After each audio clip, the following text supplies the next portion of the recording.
Good morning. This morning we're going to talk about how to examine the optic disc and some of the features of that. So let's get into it. For this presentation, you'll need some special glasses that have been supplied to you that have a red lens over the left eye and a blue lens over the right eye. And in addition to that, you have to be capable of binocular stereoscopic vision. Be careful with the glasses. Don't put your finger and thumb on the lenses because that'll smudge them, and you'll be putting them on and off a couple of times during the presentation. You can put them on now if you like, get them all adjusted and ready, and we'll go. We're going to look at the methods to examine the optic disc, starting with binocular indirect ophthalmoscopy, which is familiar to us. It's an excellent method for examining the retina and the details of everything, and is something clinically very useful, but probably the worst method for evaluating the optic disc with reference to glaucoma. The reason for that is that the image is too small and there's not enough stereopsis. It's much better to use a handheld lens. It's also an indirect lens, and combine it with a slit lamp where you can get more magnification even. And to get the greatest magnification, you should use the 60 diopter or the 78 diopter lens rather than the 90 diopter lens. Not only does it give you greater magnification, but it gives you better stereopsis because the axial magnification is the square of the transverse magnification. That means if you are looking at a cube that is 1 centimeter in all directions, and you use a lens to look at it with 2x magnification, it will be on its face 2 centimeters by 2 centimeters, but in the distance going away from you, it will be 4 centimeters, and it will exaggerate that axial dimension. The Ruby lens does exactly the same thing, except that it uses a minus lens instead of a plus lens. And that gives the same magnification as a 55 diopter plus lens would, except that the image is not inverted. And you can look at it with the slit lamp and give it even more magnification as you need. The best way to look at the fundus is with a contact lens, Goldmann fundus contact lens, but it is a little bit clumsier to use. It requires putting goo on the cornea, which may make it difficult to get photographs later on. And so you use that when you really need to have a better view.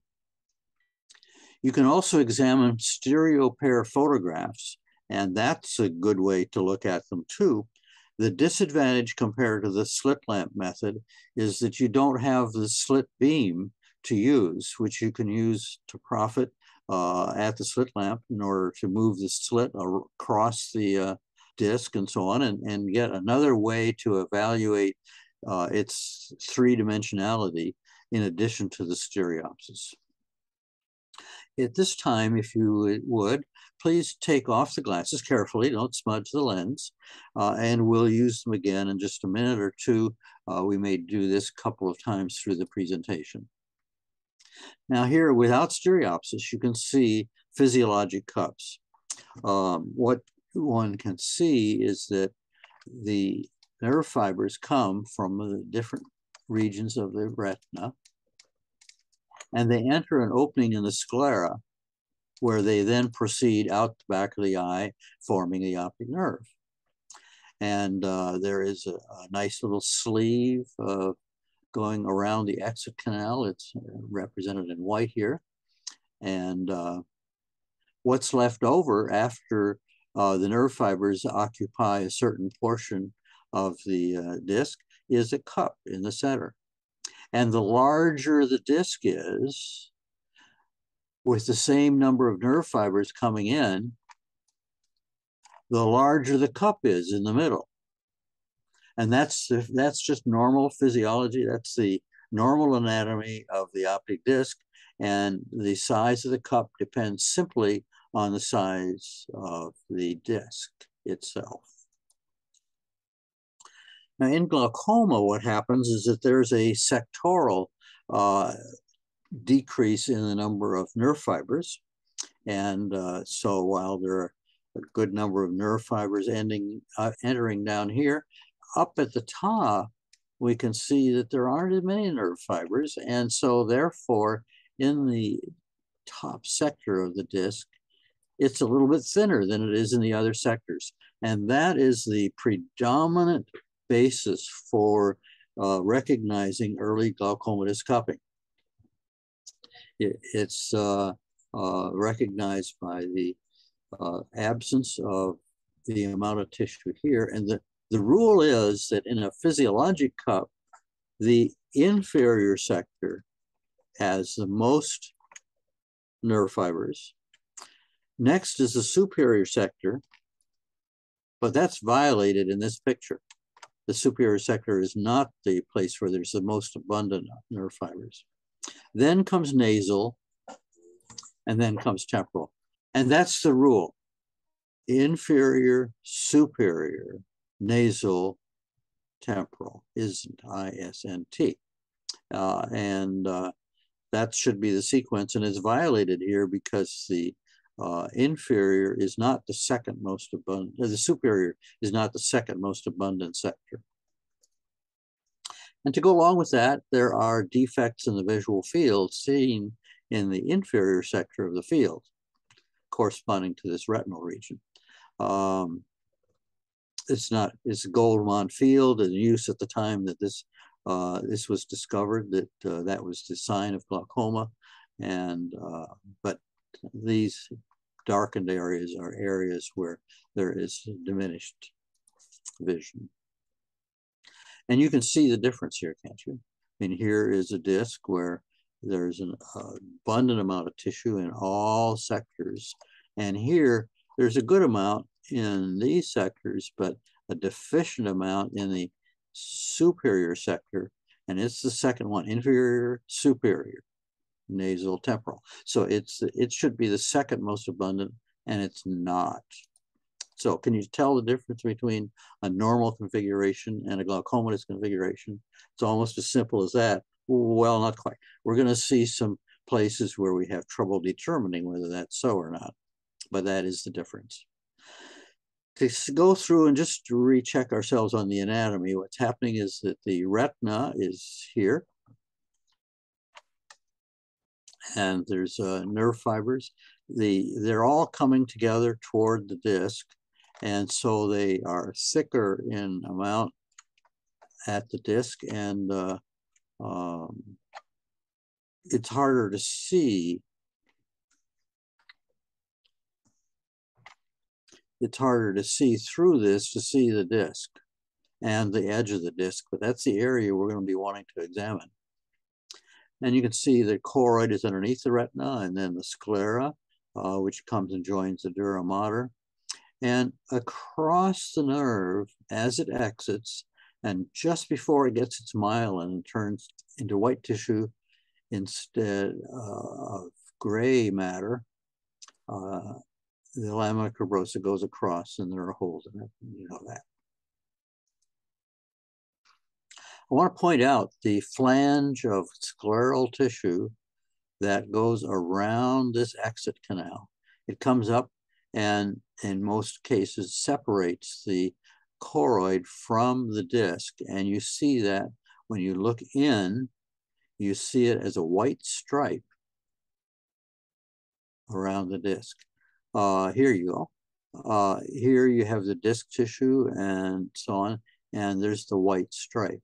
And it's an important landmark because all the judgment about the nerve tissue, when it's looked end on like this, is going to be judged from the inside of this ring of white.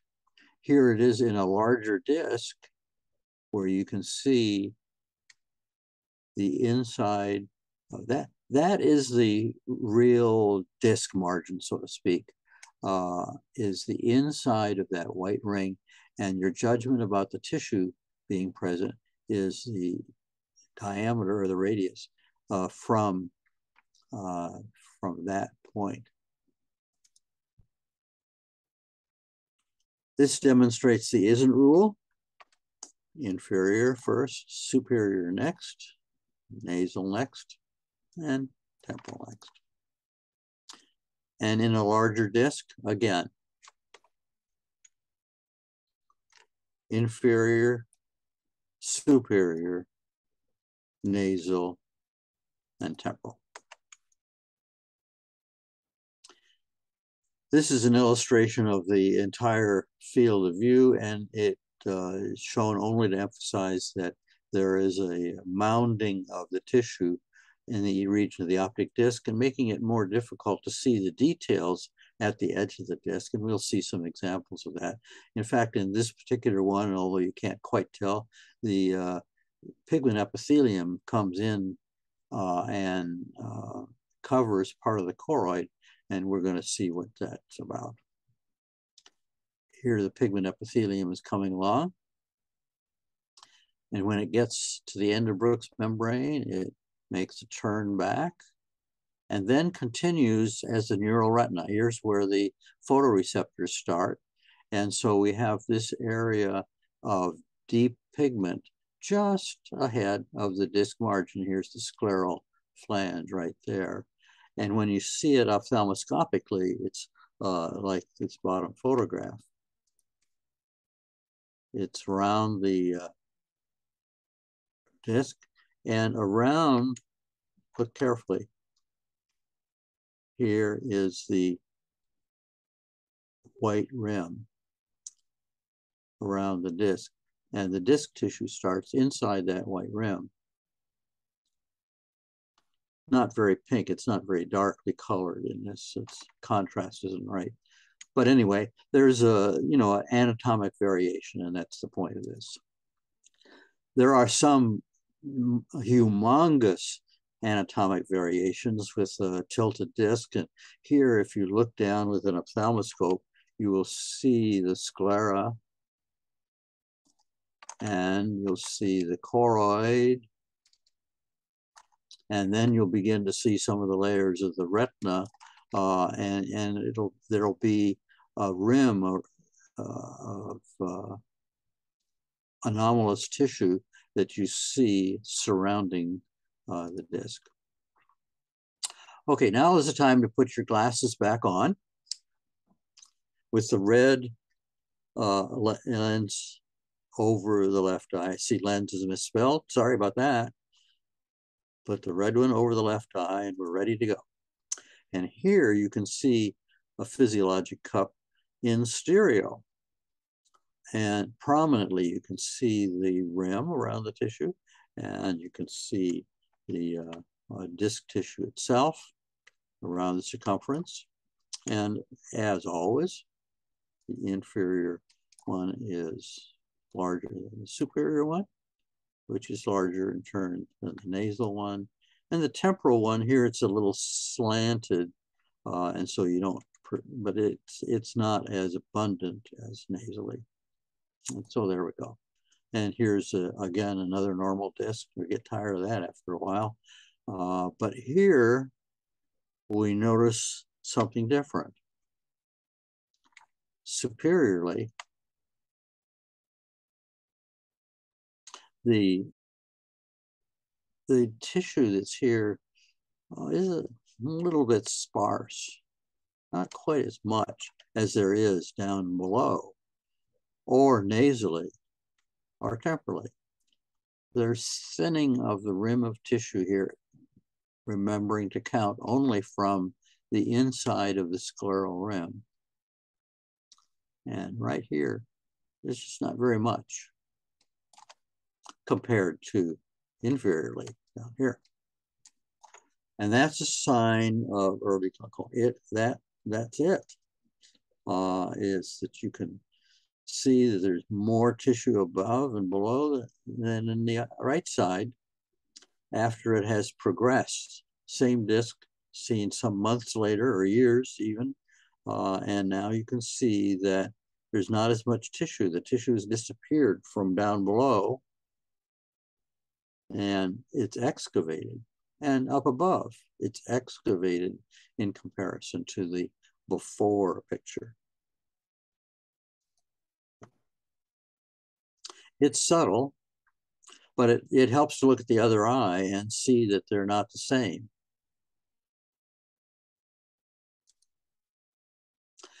Now, sometimes there's a tilted exit of the optic nerve. So this is a time domain OCT, not very modern.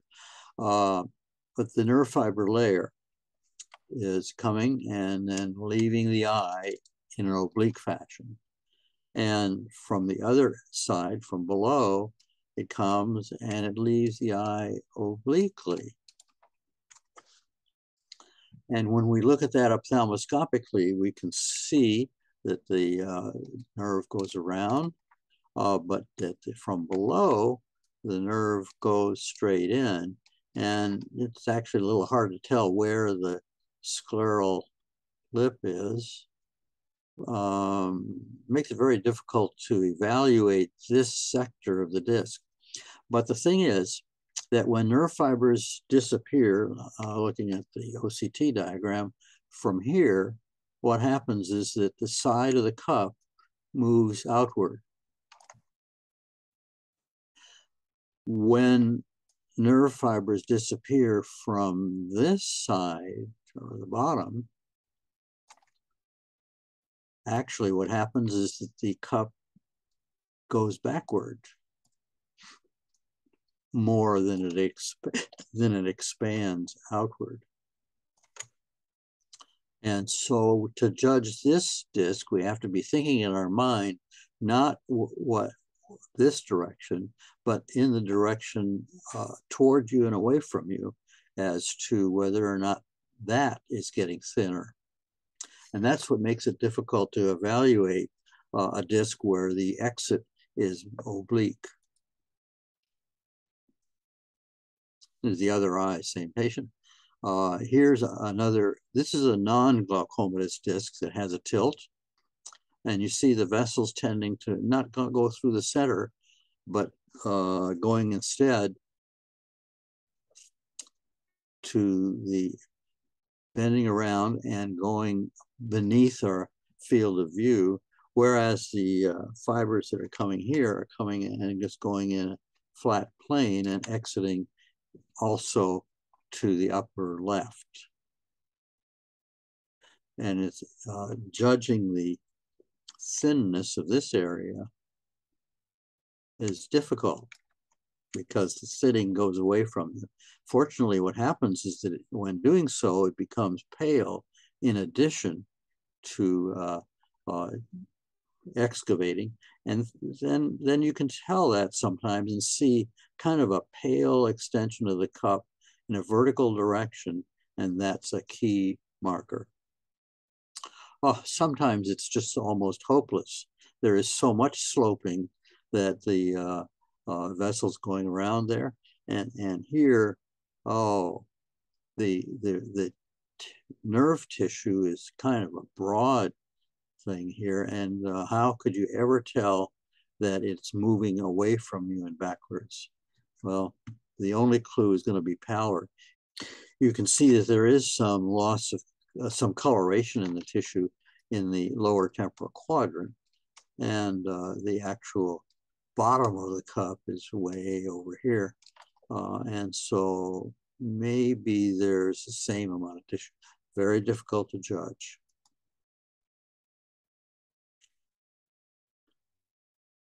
So the beginning of tissue loss is at the inferior portion of the optic nerve in this particular example, and the inferior sector has a certain width, and the cup becomes taller than it is wide. And that sometimes is a way to kind of get your first clue. The evaluation should really be of the thickness of the rim, but you can get your first clue by noticing that the cup is vertically oval And that would be true here. Here there's thinning down in the lower temporal quadrant. And so the bottom of the cup actually looks oval and in a vertical direction. If you lift up your glasses momentarily, you can see the shape of the white cup in monovision. And it is taller than it is wide. Okay, put the glasses back down. But the stereopsis does enhance your ability to evaluate that there's kind of an excavation down here inferiorly. It's like there's a nest that's been created for something that's shaped like a football rather than a square spherical ball. Another instance of early glaucoma. It's kind of thin up here on the upper temporal side.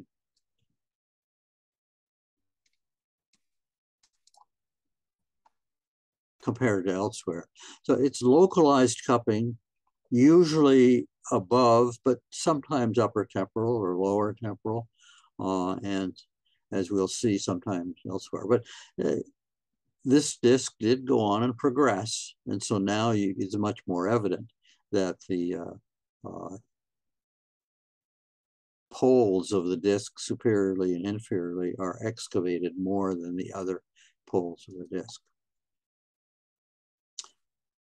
Another disc where it's thinner up above than it is below. And it progressed over 96 months. Here's one where the excavation is localized more nasally than in other sectors. So, yeah, I guess the isn't rule is violated because the temporal rim is smaller than the nasal rim, rather, is smaller than the temporal rim. But the excavation, the localized loss is placed nasally, and that's a variation. So the real rule is localized loss of nerve fibers, usually superiorly and inferiorly, but can be any sector, and that's glaucoma. So this one and the field loss would be different. So here's a case of early disturbance nasally.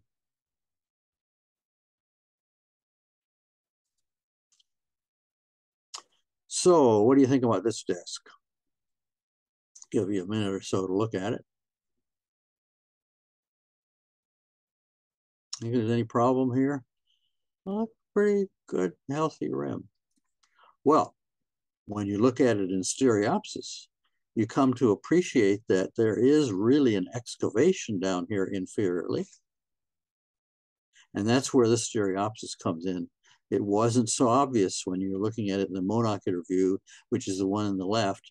The stereoscopic view does help you to recognize this, and that's the importance of using not using the direct ophthalmoscope, for example, but using a binocular view.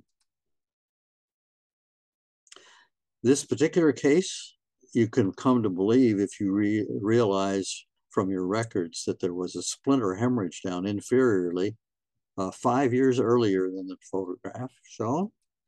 And if we compare it to the other eye and realize that they're different.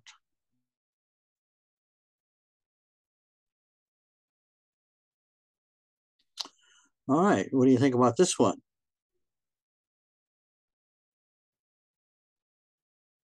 You got it? Okay, well, this is an example of a vertical extension of a white stripe away from in the bottom of the disc. And actually the excavation goes down all the way to the bottom. And it's more that it appears white than it does excavated because it's a sloped disc. You see the vessels are leaving way over here, and this disc is sloped. And because it's sloped, you're looking down on the face of the tissue that's exiting the eye, and you don't get so much a stereoscopic clue but the power tells you, and now that you look at it, you can see the rim, you see ending and just disappearing down there. And along with that, field loss.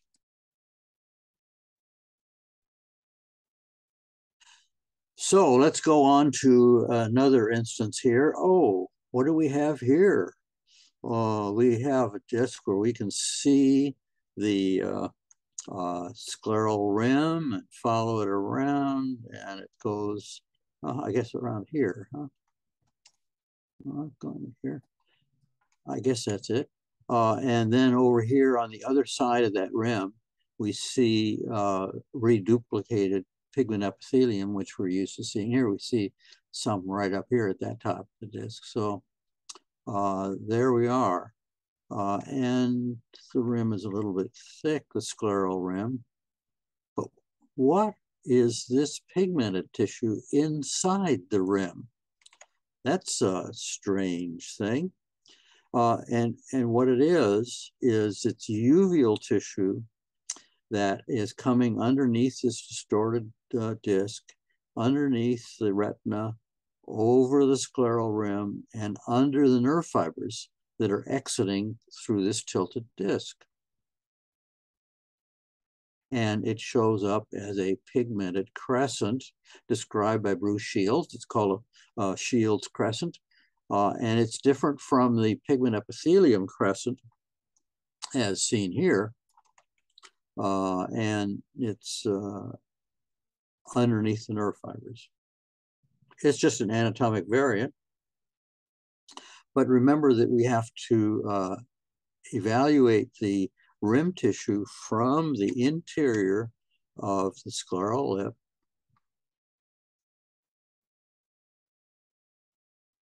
into here, not from out here and not from inside the gray crescent either. The gray crescent is actually part of the innards of the disc. And this is a tilted disc, and so it's hard. This is the flat side, and this is the humped up side. And so it's difficult to evaluate. You need to recognize this anomaly. This is another example of the same thing. And yet another. Sometimes things are so messed up that you really just can't quite tell what's going on. I mean, here is the scleral rim, obviously, I guess, obvious. And then a gray crescent inside of it. Oh, and here, this would be the end of the pigment epithelium, doubled over. We're used to seeing that. There's a sample of it up here too. And then what is this line? I don't know. This particular photo has been passed around among some glaucoma specialists, and everyone is kind of puzzled at that. Maybe that's where the photoreceptors end or something like that. But anyway, sometimes you can't quite evaluate things. But with regard to glaucoma, we can, again, look at the rim tissue inside the scleral lip. And in this case, you have to recognize that the scleral lip is going out to here in order to evaluate this sector. And it actually doesn't look bad. And if you need to go and do an OCT or do a visual field and see that actually this disc is not affected by glaucoma, and not take it that it's excavated to the rim here, falsely assuming that this is the rim, when in fact the rim is out here. And another instance, it's difficult to judge, isn't it?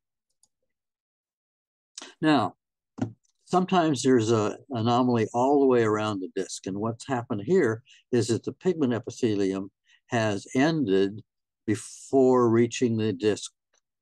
And you can see right down onto the choroid, which is hidden by the pigment epithelium elsewhere. But here you can look right down on the choroid. And there you see the dense scleral ring is obvious. And this has sometimes been thought to be what's called a glaucomatous halo. And it's called peripapillary atrophy because it's assumed that it was previously present and it atrophied away. It disappeared. That is probably false. People are probably born with an anomaly like this. And the thing is, though, that they are more sensitive to pressure and the effects of pressure because the choroid doesn't nourish the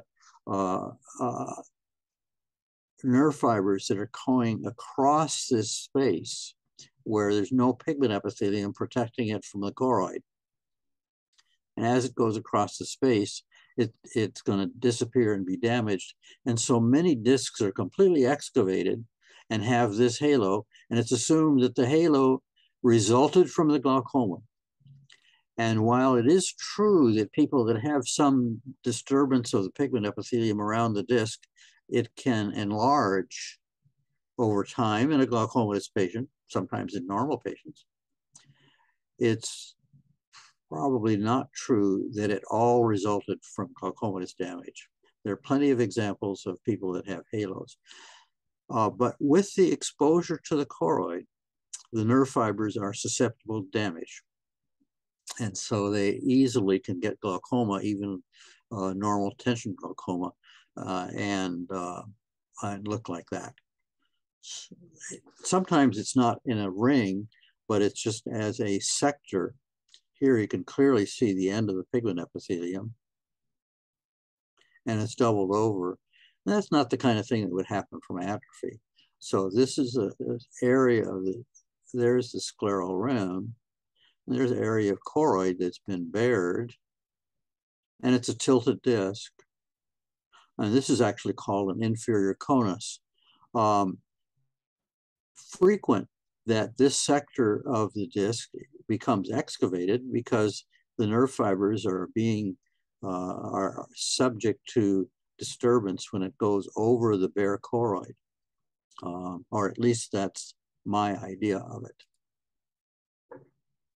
Well, that's enough for today, I guess. There is a lot more that could be talked about, but let's end here and go on to see whether or not there are any questions you have.